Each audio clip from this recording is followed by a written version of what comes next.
نحمدہ و نصلی علی رسولہ الکریم۔ کوشش ہے کہ مختصر ترجمہ جو تلاوت کی جائے، بچوں کو پڑھایا جائے، ترجمہ بھی پڑھایا جائے، اس کو پڑھا جائے تو انشاءاللہ آج سے 28واں سپارہ 29واں 30واں جو ہے ان میں سے 30واں کا اکثر حصہ ترجمہ ریکارڈ بھی ہو چکا ہے، مسجد میں ہو یا نہ ہو لیکن وہ ریکارڈ ہو چکا ہے الحمدللہ کسی نہ کسی ترجمہ۔ 29ویں بھی کوشش کریں گے کس طرح۔ آج 28ویں کی جو صورت پڑھی گئی ہے سورہ مجادلہ، اس کو ترجمہ کوشش کی جائے گی جتنا ہو سکے۔ بسم اللہ الرحمن الرحیم۔ ٹھیک ہے جی، قد سمع اللہ، ہم لفظاً ترجمہ بھی کریں گے چاہے کچھ آیتیں ہوں تاکہ فائدہ بھی ہو۔ ٹھیک ہے، قد سمع کا مطلب کیا ہوگا؟ یقیناً سن لی، اللہ نے، قول کیا مطلب؟ بات، التی وہ عورت جو تجادلو کا آپ سے بحث کرتی تھی، فی زوجہا اپنے خاوند کے بارے میں۔ زوج خاوند کو بھی کہتے ہیں اور بیوی کو بھی کہتے ہیں، ٹھیک ہے جی۔ وتشتکی الی اللہ، وتشتکی کا مطلب کیا ہے؟ اور شکایت کرتی تھی، الی اللہ اللہ کی طرف، واللہ اور اللہ، یسمع سنتا تھا یا سنتا ہے، ٹھیک ہے سنتا تھا، تحاورکما تم دونوں کی گفتگو، یعنی وہ جب آئی آپ سسم کے پاس، آگے بیان ہوگا تو اس وقت تو وہ گزر چکی تھی، اس لیے یہاں ترجمہ کیا گیا یسمع سنتا تھا، حالانکہ یسمع مضارع کا مطلب وہ ہوتا ہے نا کرتا ہے، سنتا ہے یا سنتا ہے، لیکن قد لگا ہوگا تو پھر ترجمہ وہ کیا ہوگا؟ قد ماضی، وہ ایک اور ماضی ہوتا ہے۔ ان اللہ بے شک اللہ سمیع سننے والا ہے، جو آتا ہے آپ بولیں گے بصیر دیکھنے والا ہے۔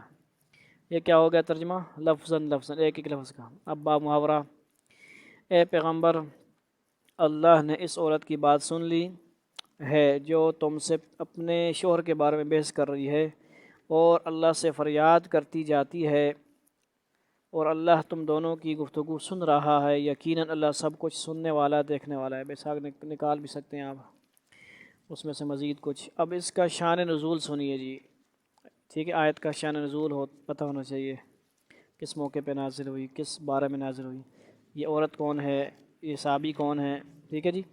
اس آیت کا شان نزول یہ ہے کہ حضرت خولہ رضی اللہ تعالیٰ عنہ ایک خاتون تھیں جو حضرت اوس بن صامت رضی اللہ کے نکاح میں تھیں، جو بہت بوڑھے ہو چکے تھے، دھیان سے توجہ میری طرف، اور ایک مرتبہ انہوں نے اپنی اہلیہ کو یہ کہہ دیا کہ تم میرے لیے میری ماں کی پشت کی طرح ہو، یعنی میں نے تم کو اپنے اوپر ماں کی پشت کی طرح حرام کر لیا ہے، ٹھیک ہے جی۔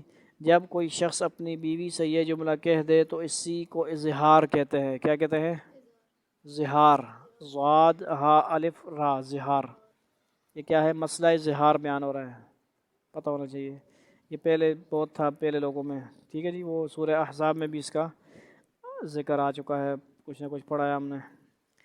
اسلام سے پہلے زہار کے نتیجے میں میاں بیوی ہمیشہ کے لیے جدا ہو جایا کرتے تھے، ٹھیک ہے جی، اور پھر ان کے ملاپ کا کوئی راستہ نہیں رہتا تھا، یعنی یہی سمجھو کہ 3 طلاق کیا تھا؟ زہار 3 طلاق تھی ایک قسم کی پہلے زمانہ کی۔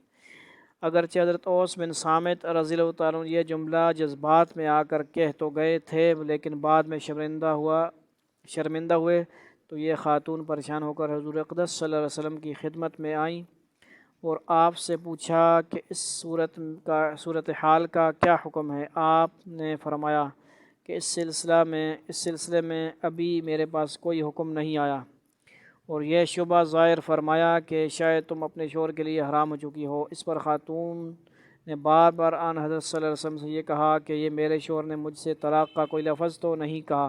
ان کے اسی بار بار کہنے کو آیت میں بحث کرنے سے تعبیر فرمایا گیا، یعنی مجادلہ کا لفظ جو استعمال کیا گیا نا، ویسے تو ہر کسی کے لیے استعمال ہوگا تو لڑائی جھگڑا بھی ہوتا ہے اس کا، لیکن یہ جھگڑا مطلب اللہ تعالیٰ سے اور نبی صلی اللہ علیہ وسلم سے بحث مباحثہ، اور ایک بہت جس طرح عورت آ کے درد مندانہ طور پہ رونا روتی اپنا، اس کو یہ بھی کہہ سکتے ہیں، ٹھیک ہے جی، فریاد کرنا، اور بہت ہی آوازاری کے ساتھ، ٹھیک ہے نا۔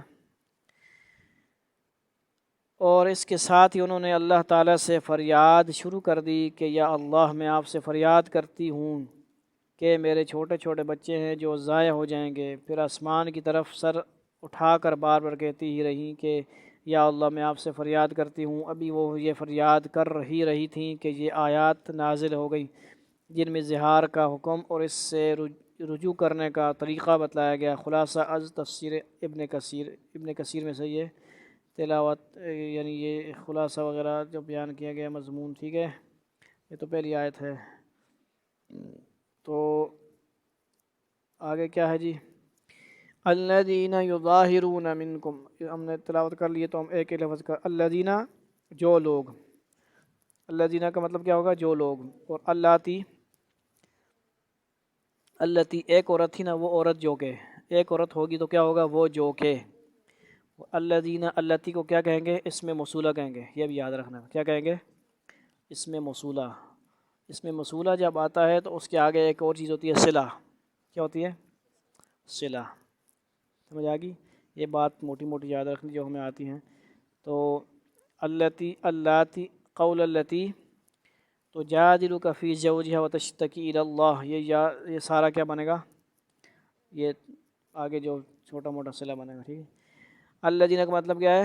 جو لوگ، یا جو لوگ کے، یا وہ جو لوگ کے، یا جو لوگ کے، اس طرح جو آئے گا یا جو لوگ آئے گا، یا ایسے بھی آئے گا وہ لوگ جو کہ، ٹھیک ہے۔ یظاہرون اظہار کرتے ہیں، منکم تم میں سے، من نسائہم اپنی عورتوں سے، اپنی بیویوں سے، ما ہنہ وہ نہیں، امہاتہم ان کی مائیں، یعنی ان کے اظہار کہہ دینے سے، اس طرح کہہ دینے سے کہ اے میری بیوی تیری پشت میری ماں کی پشت کی طرح ہے، تو ان سے کہنے سے کوئی فرق نہیں پڑے گا، اللہ نے حکم فرما دیا ہے، کیونکہ ماں ہے، بیوی بیوی ہے، اپنا اپنا مقام ہے، اپنا درجہ ہے۔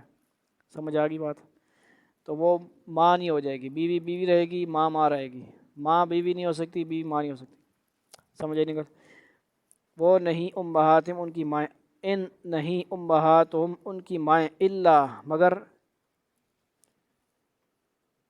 صرف وہ عورتیں، الا اللائی ولدنہم، یہاں پہ کھا گئے لفظ، ٹھیک ہے جی۔ امہاتہم الا اللائی، یہاں پہ اس تفسیر میں جو ہے یہ الا کے بعد نیچے اخ لکھا ہوا ہے، پتہ نہیں، الا اللائی، لائی نہیں ہے یہاں، صرف وہ عورتیں ہیں۔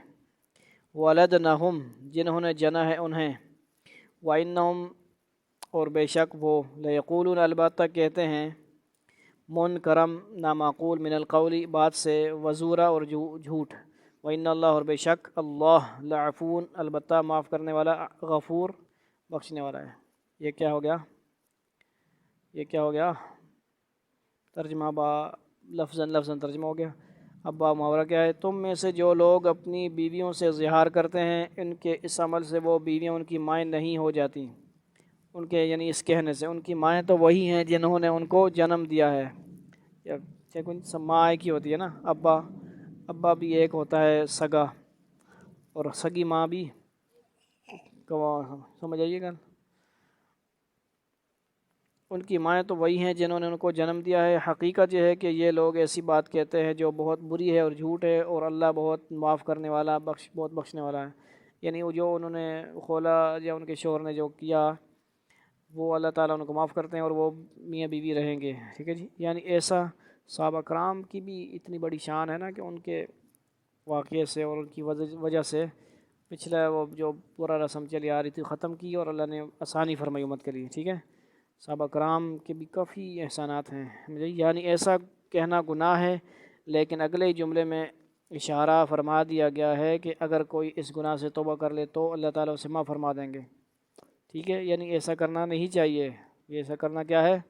گناہ ہے، سخت مذمت والا کام ہے، لیکن اس سے بیوی حرام نہیں ہوگی، طلاق نہیں ہوگی، بلکہ رجوع کر سکتا ہے وہ، لیکن طلاق کا لفظ کہے گا وہ خطرے والی بات ہوگی، ٹھیک ہے۔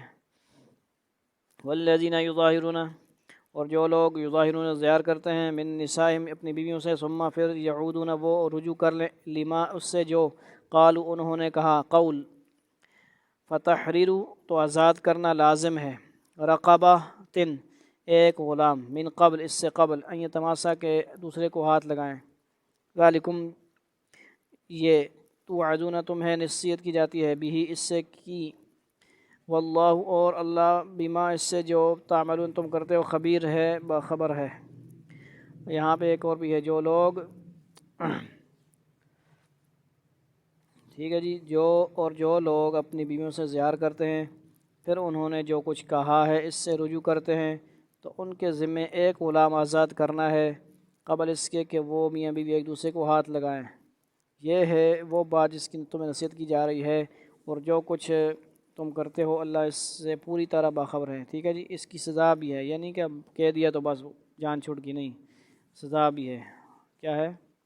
غلام آزاد کرنا۔ اب غلام آزاد کرنا تو اس وقت نہیں ہے، اب کفارہ آگے بیان ہوگا۔ یہاں سے زہار کا حکم بیان فرمایا جا رہا ہے، اور وہ یہ کہ زہار کے بعد میاں بیوی کے لیے اپنے مخصوص تعلقات یعنی جماع، بوس و کنار وغیرہ جائز نہیں رہتے، البتہ زہار سے رجوع ہو سکتا ہے۔ اس کے بعد میاں بیوی والے تعلقات بحال ہو جاتے ہیں، لیکن اس کے لیے کفارہ ادا کرنا ضروری ہے۔ ان آیتوں میں کفارہ یہ بیان فرمایا گیا ہے کہ اگر کسی کے لیے ایک غلام کو آزاد کرنا ممکن ہو تو اس کے ذمہ واجب ہے کہ وہ غلام آزاد کرنے کی صورت میں کفارہ ادا کرے، لیکن اگر کسی کو غلام کی قدرت نہ ہو، جیسے کہ آج کل غلاموں کا وجود ہی نہیں رہا، تو اس کو 2 مہینے متواتر روزے رکھنے ہوں گے، جس طرح روزے کا کفارہ اسی طرح زہار کا بھی۔ اور اگر کوئی شخص بڑھاپے یا بیماری وغیرہ کی وجہ سے روزے بھی نہ رکھ سکے تو وہ 60 مسکینوں کو 2 وقت پیٹ بھر کر کھانا کھلا دے، تو اس سے بھی کفارہ ادا ہو جاتا ہے۔ کفارہ ادا کرنے کے بعد میاں بیوی ایک دوسرے کے لیے حلال ہو جاتے ہیں۔ سمجھ آئی نکال کیا نہیں سمجھ آئی؟ آگے خود آیتوں میں بھی یہ بیان ہو رہا ہے۔ فَمَن لَّمْ تو جو کوئی نہ پائے، فَصِيَامُ تو روزے، شہرین 2 مہینے کے۔ کیا مطلب؟ یہ پیچھے بیان ہو گیا سارا، یعنی جو وہ نہیں کر سکتا، یا تو اس وقت غلام آزاد کرنے کا تھا، انہوں نے جو کیا خلا، اور ان کے شوہر نے اوس بن صامت، ان کے پاس اگر طاقت ہے، پیسے خرچے تھے، تو ان کو غلام کیا کرنا تھا؟ آزاد کرنا تھا۔ اب اس دور میں کیونکہ غلام والا سسٹم ہے ہی نہیں، ختم ہے، تو اب یہ 60، یا تو سب سے پہلے طاقتور ہے 2 مہینے کے لگاتار روزے رکھ سکتا ہے، مرد ہے تو رکھ سکتا ہے، اس کو تو رکھنے کریں گے، اس کو چھٹی آئی نہیں۔ عورتیں ہیں اپنے مخصوص ایام میں وہ روزے رکھیں گی، جب ان کا دوسرا وقت شروع ہوگا، پیریڈ، اس میں روز چھوڑیں گی تو دوبارہ پیریڈ ختم ہوگا اگلے مہینے کا، وہ شروع کریں گی۔ سمجھ آ رہی بات؟ تو یہ مسئلہ ہے جی۔ لیکن جو نہیں رکھ سکتے، مشکل ہے ان کے لیے، صحت کا مسئلہ ہے، تو پھر وہ کیا کریں، 60 مسکینوں کو 2 وقت کا کھانا کھلائیں گے، 2 مہینے متتابعین لگاتار، من قبل اس سے قبل، یہ تماسا کہ وہ ایک دوسرے کو ہاتھ لگائیں۔ یہ پڑھا نہیں ہے؟ نہیں، ٹھیک ہے جی، کہ وہ ایک دوسرے کو ہاتھ لگائیں۔ فمل پھر جس لم یستطع سے مقدور نہ ہو، فیطعام تو کھانا کھلائے، یعنی کس کی روزے نہ رکھ سکے، 60 مسکینہ 60 مسکینوں کو کھانا کھلائے، یعنی یہ کفارہ قرآن پاک کی آیتوں سے صاف طور واضح طور پہ ذکر ہے۔ ذالک یہ، لتؤمنوا باللہ اس لیے کہ تم ایمان رکھو اللہ پر، ورسولی اور اس کے رسول پر، وتلکا اور یہ حدود اللہ اللہ کی حدیں ہیں، وللکافرین اور نہ ماننے والوں کے لیے عذاب علیم ہے۔ کیا مطلب؟ عذاب ہے دردناک۔ پھر جس شخص کو، یہ اب کیا ہے ترجمہ با محاورہ، پھر جس شخص کو غلام میسر نہ ہو، اس کے ذمے 2 متواتر مہینوں کے روزے ہیں، قبل اس کے کہ وہ میاں بیوی ایک دوسرے کو ہاتھ لگائیں۔ 2 مہینے کو پہلے ٹچ نہیں کر سکنا بھائی، سمجھ آئی نا، نان ٹچ موبائل مان ویسے میاں بیوی ایک دوسرے سے۔ پھر جس کو اس کی بھی استطاعت نہ ہو، اس کے ذمے، کیا مطلب؟ جسے روزے رکھنے کی، وہ کہے میں تو بھائی یہ روزے رکھ ہی نہیں سکتا، مر جاؤں گا، بیمار ہوں، فلاں بیماری ہے، پھر جان نہیں چھوٹے گی، 60 مسکینوں کو 2 وقت کا کھانا کھلانا پڑے گا۔ اب ایسے بھی ہوتے ہیں جو بیچارے وہ کھانا نہیں کھلا سکتے، پھر روزے رکھنے پڑیں گے بھائی۔ یہ اس لیے تاکہ تم اللہ اور اس کے رسول پر ایمان لاؤ، اور یہ اللہ کی مقرر کی ہوئی حدیں ہیں، اور کافروں کے لیے دردناک عذاب ہے۔ ان الذین بے شک جو لوگ، یحادون مخالفت کرتے ہیں، اللہ اور رسولہ، اللہ اور اس کے رسول کبیتو وہ ذلیل کیے جائیں گے، کما کبیتا الذین، کما کبیتا جیسے ذلیل کیے گئے، الذین کیا مطلب ہے؟ الذین کا مطلب کیا ہے؟ وہ لوگ جو من قبل ان سے پہلے، وقد انزلنا اور یقیناً آیات بینات واضح، اور یقیناً انزلنا کا لکھا ہی نہیں ترجمہ، اور یقیناً ہم نے نازل کی آیات بینات واضح آیتیں، وللکافرین اور کافروں کے لیے عذاب ہے مہین ذلت کا۔ اس میں بڑا گڑبڑ ہے یار، یہ تو چکر ہے کوئی۔ یقین رکھو کہ جو لوگ، یہ بامحاورہ ترجمہ، یقین رکھو کہ جو لوگ اللہ اور اس کے رسول کی مخالفت کرتے ہیں وہ ایسے ہی ذلیل ہوں گے جیسے ان سے پہلے لوگ ذلیل ہوئے تھے، اور ہم نے کھلی کھلی آیتیں نازل کر دی ہیں، اور کافروں کے لیے ایسا عذاب ہے جو خوار کر کے رکھ دے گا، ٹھیک ہے، ذلیل کر دے گا۔ آیت نمبر 5 ہو گئی۔ آیت نمبر 6، یوما کیا مطلب ہے؟ دن کو بولتے ہیں، جس دن، یبعثہم وہ انہیں اٹھائے گا، کون؟ اللہ، اللہ، جمیعاً سب، جمیعاً سب، فینبئہم تو وہ انہیں آگاہ کر دے گا، متنبع کا لفظ استعمال ہوتا ہے اردو میں بھی، بما عملوا وہ جو انہوں نے کیا، احصاہ اللہ اللہ نے اسے گن رکھا تھا، ونسوہ اور وہ اسے بھول گئے۔ سمجھ آئیے، ہم تو بھول جاتے ہیں نا جو کچھ کیا ہم، اللہ تعالیٰ کے پاس سارا کچھ لکھا ہوا ہے، اللہ نے اسے گن رکھا ہے۔ ونسور واللہ اور اللہ علی کل شیء ہر شے پر شہید نگران ہے۔ اس دن جب اللہ ان سب کو دوبارہ زندہ کرے گا پھر انہیں بتائے گا کہ انہوں نے کیا کچھ کیا تھا، اللہ نے اسے گن گن کر محفوظ رکھا ہے اور یہ اسے بھول گئے ہیں، اور اللہ ہر چیز کا گواہ ہے۔ آیت نمبر 6 ہوگی۔ آیت نمبر 7 یعنی یہ رکوع بھی ہو گیا ہے۔ علم ترا کیا آپ نے نہیں دیکھا، ٹھیک ہے جی، حمزہ کا مطلب کیا ہوگا؟ کیا، لم نہیں، ترا، لم ترا یہ پورا فعل ہوتا ہے، کیا آپ نے نہیں دیکھا، ان اللہ کہ اللہ یعلم جانتا ہے، یعلم کا مطلب کیا ہوتا ہے؟ جانتا ہے یا جانے گا۔ ما کا مطلب ہوتا ہے جو، فی السماواتی آسمانوں، وما فی الارض اور جو زمین میں، ما یکون نہیں ہوتی، من نجوا کوئی سرگوشی، ثلاثتن تین لوگوں میں، الا ہو مگر وہ، رابعہم ان میں چوتھا، کون؟ یعنی اللہ، یعنی تین بندے کر رہے ہوتے ہیں نا گفتگو، چوتھا یعنی کیا مطلب ہے؟ اللہ کا ہر وقت اللہ کا دھیان ہونا چاہیے۔ ولا خمسۃ اور نہ پانچ کی، الا ہو مگر وہ، سادسہم ان میں چھٹا، ولا ادنا اور نہ خواہ کم، من ذالک اس سے، ولا اکثر اور نہ زیادہ، الا ہو مگر وہ، معہم ان کے ساتھ، اینا ما جہاں کہیں وہ ہوں، ثم پھر ینبئہم وہ انہیں بتلائے گا، بما جو کچھ عملو انہوں نے کیا، یوم القیامت قیامت کے دن، ان اللہ بے شک اللہ بکل شیء ہر شے کو، علیم جاننے والا۔ کیا تم نے نہیں دیکھا،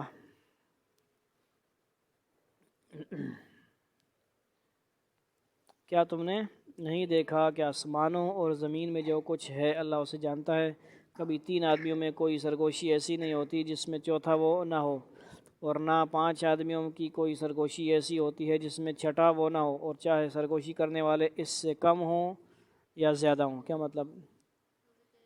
ایک ہو، دو ہوں تب بھی، اور زیادہ جتنے بھی ہوں،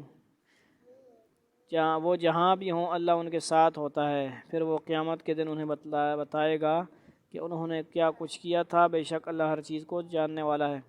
حضور نبی کریم صلی اللہ علیہ وسلم نے مدینہ منورہ تشریف لانے کے بعد وہاں کے یہودیوں سے امن و امان کے ساتھ رہنے کا معاہدہ فرمایا تھا۔ دوسری طرف یہودیوں کو مسلمانوں سے جو دلی بغض تھا، اس کی بنا پر وہ مختلف ایسی شرارتیں کرتے رہتے تھے جو مسلمانوں کے لیے تکلیف کا باعث ہوں۔ چنانچہ ایک شرارت یہ تھی کہ بعض اوقات جب وہ مسلمانوں کو دیکھتے تو آپس میں اس طرح کا کانا پھوسی اور ایسے اشارے شروع کر دیتے تھے جیسے وہ ان کے خلاف کوئی سازش کر رہے ہوں۔ بعض منافقین بھی ایسا ہی کرتے تھے۔ اس طرز عمل سے مسلمانوں کو تکلیف ہوتی تھی، اس لیے انہیں اس طرح کی سرگوشیاں کرنے سے منع کر دیا گیا تھا۔ اس کے باوجود وہ اس سے باز نہیں آئے، اس پر یہ آیات نازل ہوئیں۔ سمجھ آ گئی؟ علم ترى، کیا تم نے نہیں دیکھا، الی الذین، ان لوگوں کو جنہیں نہو منع کیا گیا، عن النجوى، سرگوشی سے، ثم یعودون، پھر وہ وہی کرتے ہیں، لما، وہ بات جو نہو منع کیا گیا انہیں، عنہ، اس سے، ویتناجون، وہ باہم سرگوشی کرتے ہیں، بالاسم، گناہ سے، والعدوان، اور سرکشی، اور ومعصیتی، اور نافرمانی، اور رسول، وَإِذَا، اور جب جاؤ کا، وہ آتے ہیں آپ کے پاس، حیّو کا، آپ کو سلام دعا دیتے ہیں، بما، جن سے، لم یحیی کا، آپ کو دعا نہیں دی، بہ اللہ، اس لفظ سے، اللہ، ویقولون، وہ کہتے ہیں، فی انفسہم، اپنے دل میں، جمع میں، لولا، کیوں نہیں، یعذبنا، ہمیں عذاب دیتا اللہ بما، اس کی جو، نقول، ہم کہتے ہیں، حسبہم، ان کے لیے کافی ہے، جہنم یصلونہ، یعنی جہنم جہاں پہ اللہ بخش رہا ہے، مہربانی فرما رہا ہے، تو جہنم کے لیے، یصلونہ، وہ ڈالے جائیں گے اس میں، فبئس، سو برا ہے، المصیر، ٹھکانہ۔ کیا تم نے ان لوگوں کو نہیں دیکھا جنہیں سرگوشی کرنے سے منع کر دیا گیا تھا، پھر بھی وہ وہی کام کرتے ہیں جن سے انہیں منع کیا گیا تھا، اور وہ ایک دوسرے کے ساتھ ایسی سرگوشیاں کرتے ہیں جو گناہ، زیادتی اور رسول کی نافرمانی پر مشتمل ہوتی ہیں۔ اور اے پیغمبر صلی اللہ علیہ وسلم، جب وہ تمہارے پاس آتے ہیں تو تمہیں ایسے طریقے سے سلام کرتے ہیں جس سے اللہ نے تمہیں سلام نہیں کیا، اور اپنے دلوں میں کہتے ہیں کہ ہم جو کچھ کہہ رہے ہیں اس پر اللہ ہمیں سزا کیوں نہیں دیتا، بدمعاشی کرتے ہیں، یعنی آگے سے جہنم ہی ان کی خبر لینے کے لیے کافی ہے، اور وہ اسی میں جا پہنچیں گے، اور وہ پہنچنے کی بہت بری جگہ ہے۔ یہودیوں کی ایک شرارت یہ تھی کہ جب وہ مسلمانوں سے ملتے تو السلام علیکم کہنے کے بجائے السلام علیکم کہتے ہیں، جیسے آج کل بھی کہتے ہیں السلام علیکم، السلام علیکم، جلدی میں سلام کرتے ہیں نا، ہمارے عادت پڑ گئی، السلام علیکم، السلام علیکم، السلام علیکم، کیا ہے سلام؟ السلام علیکم، مبشر بھی صحیح نہیں سلام کرتا، تو سلام صحیح کرنا ہے، لفظ کھائے جائے بیچ میں تو معنی بدل جائے۔ السلام علیکم کے معنی ہے کہ تم پر ہلاکت ہو، چونکہ دونوں لفظوں میں صرف ایک لام کا فرق ہے، اس لیے بولتے وقت سننے والے خیال بھی نہیں کرتے تھے، لیکن وہ لوگ اس طرح اپنے بغض کو ٹھنڈا کرنے کی کوشش کرتے تھے۔ اس آیت میں ان کی اسی شرارت کی طرف اشارہ ہے۔ اپنی مذکورہ شرارتوں کے بعد وہ یہ بھی کہتے تھے کہ اگر ہماری یہ باتیں غلط ہیں تو اللہ تعالی ہمیں ان پر سزا کیوں نہیں دیتا، اور چونکہ ہم پر کوئی سزا مسلط نہیں ہو رہی ہے، اس لیے ثابت ہوا کہ ہم برحق ہیں، یعنی یہ اپنی آپ کو عذاب سے بچ رہے ہیں، تو اس کو سمجھ رہے ہیں کہ بھائی بڑے پاکیزہ ہیں یہ وہ۔ تو آیت نمبر 8 تک ہم نے ترجمہ پڑھا ہے، باقی کوشش کریں گے ساتھ ساتھ موقع ملے تو پڑھتے رہیں گے۔ وآخر دعوانا